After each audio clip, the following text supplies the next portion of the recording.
राज ठाकरे उद्धव ठाकरे एकत्र येण्याच्या मागचं नेमकं कारण काय? मराठी अस्मितेसाठी ते एकत्र आले की महानगरपालिकेच्या निवडणुकीसंदर्भात ते एकत्र आले? आजच्या व्हिडिओच्या माध्यमातून आपण ते सर्व बघणार आहोत, त्यासाठी व्हिडिओला शेवटपर्यंत बघा. बऱ्याच लोकांच्या मनात डाऊट आहे की राज ठाकरे उद्धव ठाकरे एकत्र आले पण ते मराठी अस्मितेसाठी आले की आता निवडणुका लागणार आहे महानगरपालिकेच्या निवडणुकीसाठी ते एकत्र आले. पण हा डाऊट सर्व महाराष्ट्रातल्या जनतेला पडलेला आहे, त्यासाठी आजच्या व्हिडिओच्या माध्यमातून आपण ते सर्व कव्हर करणार आहोत. राज ठाकरे उद्धव ठाकरे यांच्या संदर्भात हा काही व्हिडिओ असणार आहे, त्यासाठी व्हिडिओला शेवटपर्यंत बघा. राज ठाकरे आणि उद्धव ठाकरे एकत्र येण्याचे मुख्य कारण बरेच आहे. भाजपचा वाढता प्रभाव रोखणे भाजपने महाराष्ट्रात आपली पकड वाढवली आहे. शिवसेनेचं उद्धव गट आणि मनसेचं राज ठाकरे स्वतंत्रपणे लढल्यास मत विभागली जातात, त्यामुळे दोघांनाही फारसा फायदा होत नाही. त्यामुळे दोघांनी एकत्र आल्यास मराठी मतांची एकजूट करून भाजपला रोखता येईल, हा राजकीय हिशोब आहे. त्याचबरोबर मराठी अस्मिता आणि मतांची एकजूट राहील. दोघांचेही पक्ष मराठी अस्मितेच्या मुद्द्यावर उभे राहील. मुंबई, ठाणे, नाशिक सारख्या शहरी भागात मराठी मत विभागली जात असल्याचे मनसे शिवसेनेचं एकत्र येणं या मतांची ताकद वाढवू शकते. भविष्यातील निवडणुकीची ताकद वाढवणे हाच त्यांचा मोठा निर्णय आहे. महानगरपालिका निवडणुका, विधानसभा निवडणुका लक्षात घेता उद्धव ठाकरे आणि राज ठाकरे एकत्र आल्यास काँग्रेस राष्ट्रवादी सोबत युती करून त्यांची ताकद वाढता येईल. राजकीय अस्तित्व वाचवणे त्यांचा मोठा हात आहे.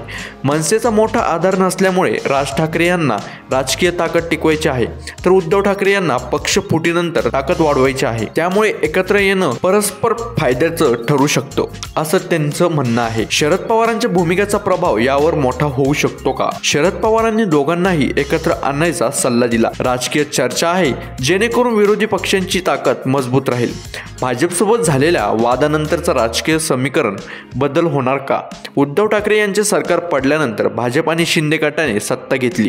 या पार्श्वभूमीवर उद्धव आणि राज एकत्र येऊन पुन्हा सत्ता मिळवण्यासाठी हा प्रयत्न सुरू असू शकतो, असंही त्यांचं म्हणणं आहे. परंतु आपण आता राज ठाकरे यांचं वैयक्तिक विचार बघूयात. राज ठाकरे यांचे वैयक्तिक विचार मुद्दे आपण बघूयात. मराठी अस्मिता व प्राधान्य. मराठी माणसाला नोकरी, व्यवसाय, घर मिळावे यासाठी त्यांनी सुरुवातीपासून आंदोलनात्मक भूमिका घेतली. मुंबई, ठाणे, नाशिक सारख्या ठिकाणी मराठी माणसाची घटती लोकसंख्या व वस्तीवर नेहमीच चिंता व्यक्त केली आहे. शिस्तप्रियता व कठोरपणा, राजकारणात शिस्त, वैयक्तिकपणा, स्पष्टपणा या गोष्टी महत्त्वाच्या वाटतात. त्यांच्या सभांमध्ये त्यांनी स्पष्ट बोलणे, कोडग्या भाषेत मत मांडणे हे नेहमीच दिसू लागले. कलात्मक व संगीतप्रेमी असलेले राज ठाकरे उत्तम चित्रकार सुद्धा आहेत. त्यांना चित्रकला व संगीताची आवड आहे. लता मंगेशकर, किशोर कुमार यांच्या गाण्यांचे वादळवारे त्यांनी उघडपणे काढले आहेत. हिंदुत्वाचा झुकार, त्यांनी हिंदुत्ववादी भूमिका घेतली असून गायींचे रक्षण, हिंदू उत्सव साजरे करणे यावर भर दिला आहे. अयोध्या राम मंदिरासाठी त्यांनी पाठिंबा दर्शवला होता. विकासक भूमिका दृष्टिकोन आपण बघूयात. मुंबईतील वाहतूक, पायाभूत सुविधा, रस्ते, पाणी यावर प्रभावी निर्णय घ्यावे अशी भूमिका त्यांनी मांडली आहे. मेट्रो, पार्किंग, रस्त्याची नियोजनबद्ध वाढ हवी असे त्यांचे विचार आहेत. तरुणांसाठी संधी निर्माण करण्याची भूमिका, शिक्षित तरुणांसाठी उद्योग सुरू करायची प्रेरणा देणे, बेकायदेशीर बांगलादेशी घुसखोरींचा विरोध करणे अशा मुद्द्यांवर त्यांनी आवाज उठवला आहे. वैयक्तिक स्वभाव म्हणजे स्पष्ट व्यक्त, अभ्यासू, थेट प्रश्न विचारणे व निर्णय घेणे हे त्यांचे वैशिष्ट्य आहे. प्रसिद्धीच्या झगमगाटापेक्षा कामावर जास्त भर देणे, सभांमध्ये प्रियवान भाषण करणे यावर जास्त भर देतात. मराठी अस्मिता टिकवायचं त्यांचा पाऊल आहे. त्याचबरोबर उद्धव ठाकरे यांचे वैयक्तिक विचार सुद्धा आपण जाणून घेऊयात. उद्धव ठाकरे यांचे वैयक्तिक विचार म्हणलं तर मराठी अस्मिता व शिवसेना मूल्ये, वडिलांच्या बाळासाहेब ठाकरे विचारसरणीला अनुसरून मराठी अस्मिता टिकवणे हे उद्धव ठाकरे यांचे मुख्य विचार आहेत. मराठी माणसाला नोकरी, घर, व्यवसाय, प्राधान्य मिळावे अशी भूमिका कायम ठेवली. हिंदुत्वाची भूमिका, हिंदुत्वावर विश्वास असला तरी आक्रमकतेपेक्षा मध्यमार्गी हिंदुत्व त्यांना जवळचे आहे. राम मंदिर, गोरक्षण, हिंदू संस्कृती जोपासणे या मुद्द्यावर त्यांचा खंबीरपणे पाठिंबा आहे. विकासक भूमिका दृष्टिकोन. मुंबई आणि महाराष्ट्राच्या पायाभूत सुविधांचा विकास करणे, मेट्रो, रस्ते, स्वच्छता, पर्यावरण संवर्धन यावर त्यांचा भर आहे.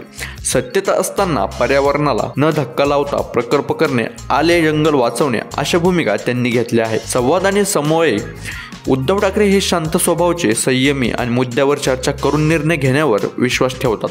त्यांनी पक्षातील जुन्या कार्यकर्त्यांशी संवाद कायम ठेवण्याचा प्रयत्न केला. राजकीय लवचिकता.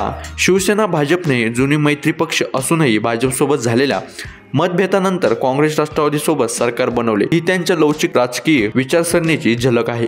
महाराष्ट्राच्या हितासाठी वेगवेगळ्या पक्षांची जाणे त्यांना योग्य वाटते. त्यांचं कुटुंब आणि जबाबदारी सुद्धा ते सांभाळतात.